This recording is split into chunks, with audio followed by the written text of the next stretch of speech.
กับอายน้องนั้นย่านอายพาไปกินคือ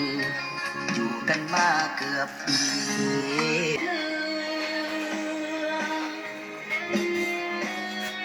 อายบ่ดีบ่ใดคือจังทำให้กันคักแท้โอ้ความหักมันบังคับบ่ได้เป็นฝืนไปเฮาสิมีสุขบ่หากว่าเจ้ายังลิ้มบ่พอกระซื้อลิ้มต่อสาลาอยู่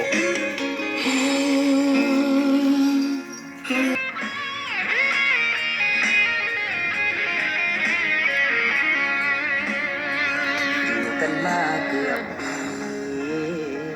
อายบ่เคยขัดใจเจ้ามันผิดวันเสาร์เจ้าอยากไปใส่อายตามใจทุกเทื่ออายบ่ดีบ่ใดคือจังทำให้กันคักแท้โอ้หรือเจ้าลิ้นบ่พอยังอยากเป็นสูตรบ่พร้อม ยังหลายสุดเลยนะมันมันต้นแล้วเด็ก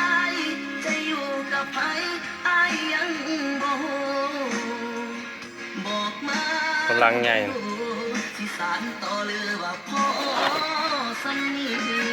ที่เป็นอยู่หากว่าเฮาบ่แม่นเนื้อคู่อ้ายบ่ฝืนใจเจ้าต่อความหักมันบังคับบ่ได้เป็นฝืนไปเฮาสิมีสุขบ่หากว่าเจ้ายังลิ้นบ่พอกระเสือลิ้นต่อสาลา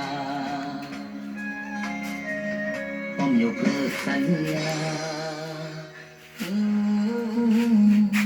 พร้อมยกเลิกงานแต่ง